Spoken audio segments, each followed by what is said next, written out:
দুটো সেদ্ধ আলু নিয়েছি। মাত্র দুটো সেদ্ধ আলু দিয়ে পরিবারের সকলের জন্য একটা স্ন্যাক্সের রেসিপি বানিয়ে ফেলো, খুব ঝটপট, একদম ঝটপট। প্রথমেই সেদ্ধ আলুটাকে আমি একটু গ্রেট করে নিচ্ছি গ্রেটার দিয়ে। এ দেখো সেদ্ধ আলুটাকে আমি গ্রেট করে নিয়েছি। এর মধ্যে আমি কিছু কিছু মশলা মেশাবো। প্রথমে মেশাবো লবণ, একটুখানি হলুদ গুঁড়ো, একটুখানি লঙ্কার গুঁড়ো, তোমরা কাঁচা লঙ্কা কুচিও দিতে পারো, আমি লঙ্কার গুঁড়োই দিলাম। একটু জিরের গুঁড়ো, একটু রসুন কুচি, আর আমি এখানে মটরশুঁটি একটুখানি সেদ্ধ করে নিয়েছিলাম, মটরশুঁটি দিয়ে দিচ্ছি।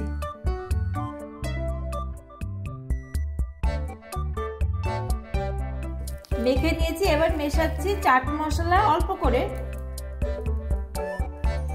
আর একটু চালের গুঁড়ো দিয়ে দিচ্ছি। তোমাদের কাছে কর্নফ্লাওয়ার থাকলে কর্নফ্লাওয়ারও দিতে পারো, আমি চালের গুঁড়ো আছে, চালের গুঁড়ো দিয়ে মাখছি। এবার ভালো করে মেখে নেব।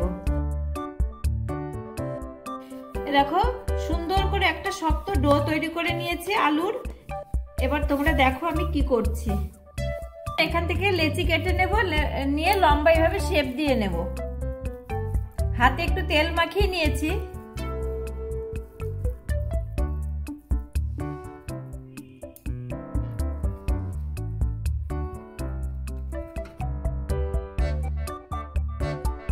এবার আমি এখান থেকে পিস পিস করে এভাবে কেটে কেটে নেব।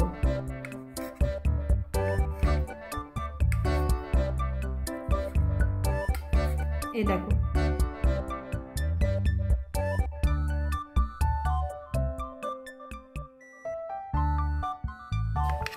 এইভাবে আমি সবগুলো কেটে নেব।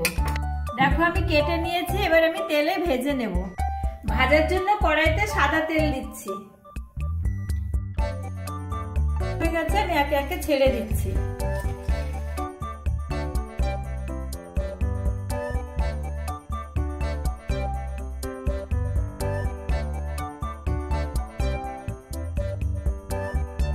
সুন্দর করে লাল লাল করে ভাজা হয়ে গেছে। দেখ কি সুন্দর ফুলেও গেছে। আমি এবার তুলে নিচ্ছি।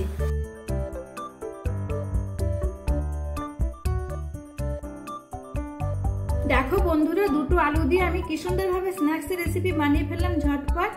অতিথি আপ্যায়নে তোমরা এটা কিন্তু করতে পারো।